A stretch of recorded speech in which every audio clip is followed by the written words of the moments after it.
오늘 우리에게 주시는 하나님의 말씀은 사도행전 12장 1절에서 12절까지 말씀입니다. 그때에 헤롯 왕이 손을 들어 교회 중에서 몇 사람을 해하려 하여 요한의 형제 야고보를 칼로 죽이니 유대인들이 이 일을 기뻐하는 것을 보고 베드로도 잡으려 할세 때는 무교절 기간이라 잡음에 옥에 가두어 군인 내식인 네 패에게 맡겨 지키고 유월절 후에 백성 앞에 끌어내고자 하더라. 이에 베드로는 옥에 갇혔고 교회는 그를 위하여 간절히 하나님께 기도하더라.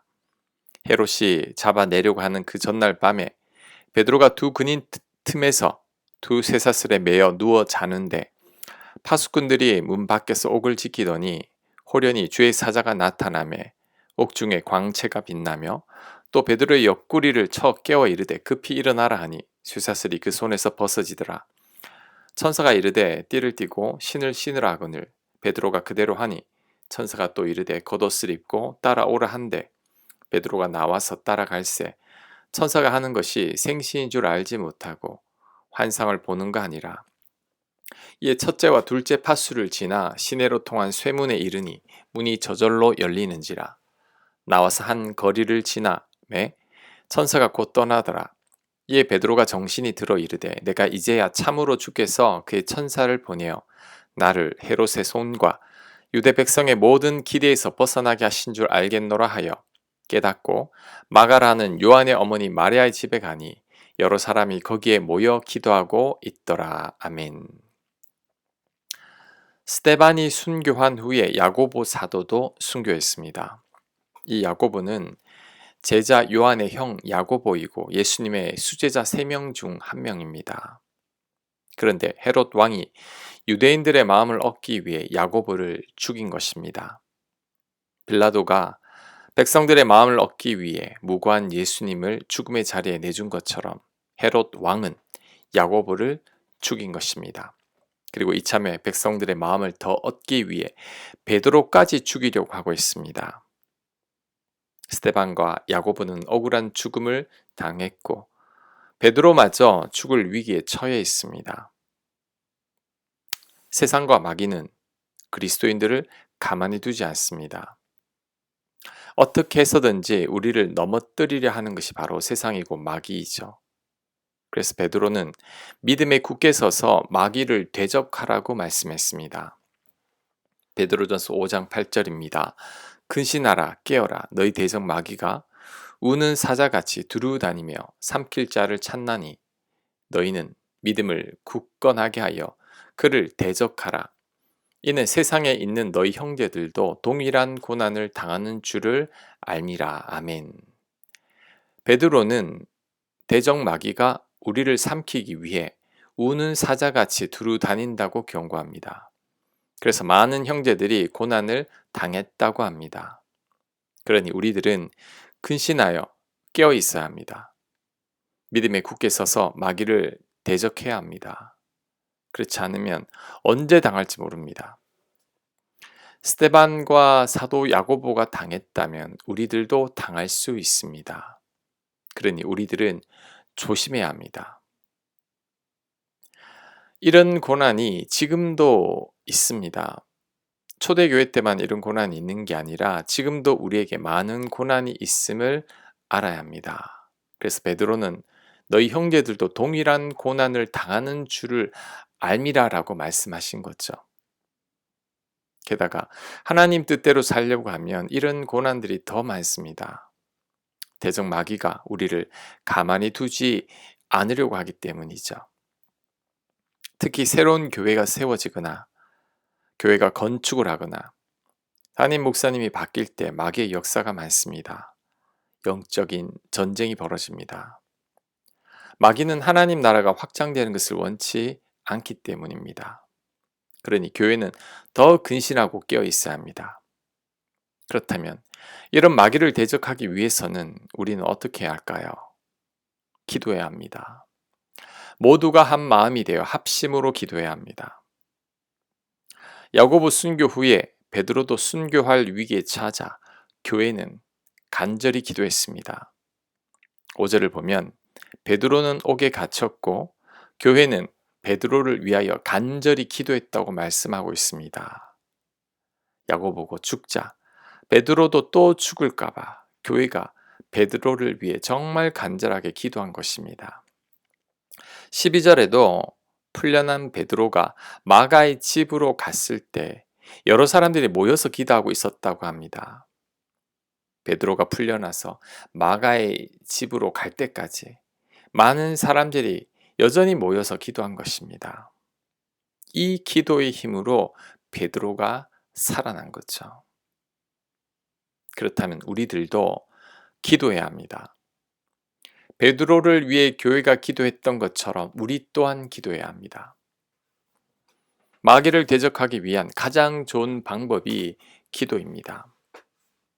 영적인 전쟁은 기도가 최상입니다.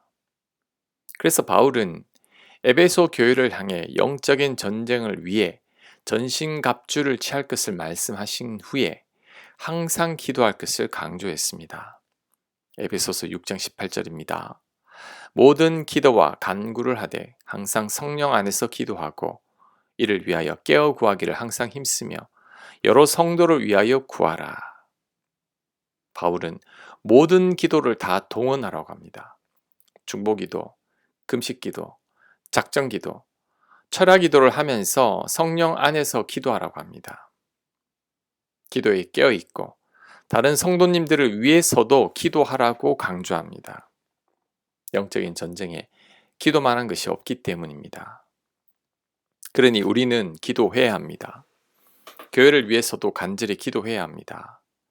건축 막바지에 접어들었으니 온 교우들이 한마음이 되어 더욱 기도에 힘써야 합니다. 그래야 마귀를 대적해서 이길 수 있습니다. 가정을 위해서도 기도해야 합니다. 마귀는 우리들의 가정을 노립니다. 우리들의 가정을 깨뜨리기 위해 얼마나 애쓰는지 모릅니다. 그러니 우리들은 가정을 위해 기도해야 합니다. 배우자를 위해 더 기도해야 합니다. 특히 자녀들을 위해 기도해야 합니다. 요즘 젊은 층들이 교회를 자꾸만 떠나고 있습니다. 이대로 가면 우리들의 자녀들은 하나님을 믿지 않을지도 모릅니다. 그러니 자녀들을 위해서라도 더욱더 기도해야 합니다. 우리가 기도할 때 하나님께서 우리들의 자녀들을 책임지십니다. 눈물로 기도하며 키운 자식은 절대 망하지 않는다는 말도 있죠. 우리가 기도할 때 우리 자녀들이 언젠가는 반드시 하나님께로 돌아오게 되어 있습니다.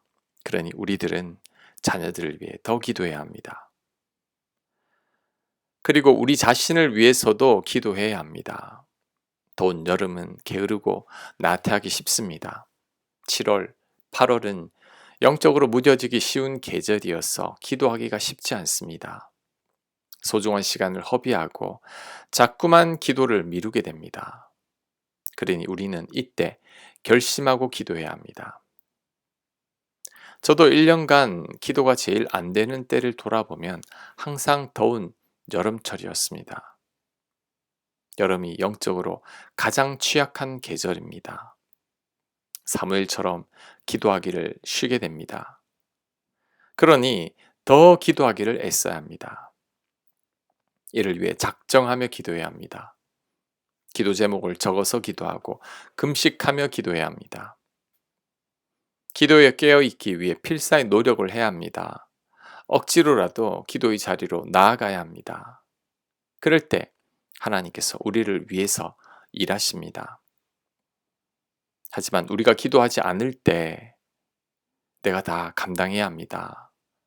우리가 기도하지 않을 때 내 힘으로 마귀를 대적해야 합니다. 그러면 마귀와의 싸움에서 질 가능성이 큽니다. 내 뜻대로 안 될 때, 예기치 않은 환난을 만났을 때, 고난을 당할 때, 내가 지쳤을 때 더욱 기도해야 합니다. 하나님과 독대하는 자리로 나아가야 합니다. 하나님과 씨름해야 합니다. 그럴 때 하나님께서 나를 도우실 것입니다. 마귀와 영적인 싸움에서도 승리하게 될 것입니다. 무더운 여름, 이번에는 기도로 승리하시길 바랍니다. 기도 가운데 하나님 능력을 경험하는 7월, 8월이 되시길 간절히 축복합니다. 아멘. 묵상과 적용 질문입니다. 나의 기도 생활을 점검해 보시기 바랍니다. 이참에 언제 기도해야 할지, 하루 중 어느 시간에 무엇을 위해 기도해야 할지를 정하고 기록해 보시기 바랍니다. 기도합니다. 하나님, 저희가 기도하게 하옵소서. 기도에 늘 깨어 있게 하시고 기도를 쉬지 않는 저희가 되게 하여 주옵소서. 기도에 더욱더 힘쓰는 저희가 되게 하여 주시고 7월, 8월 특별히 기도 가운데 승리하는 저희들 되도록 하나님께서 은혜를 베풀어 주옵소서. 기도로 하나님과 독대하고 하나님과 만날 수 있는 저희들 되도록 역사하여 주시옵소서. 이 모든 말씀 예수님 이름으로 기도합니다. 아멘.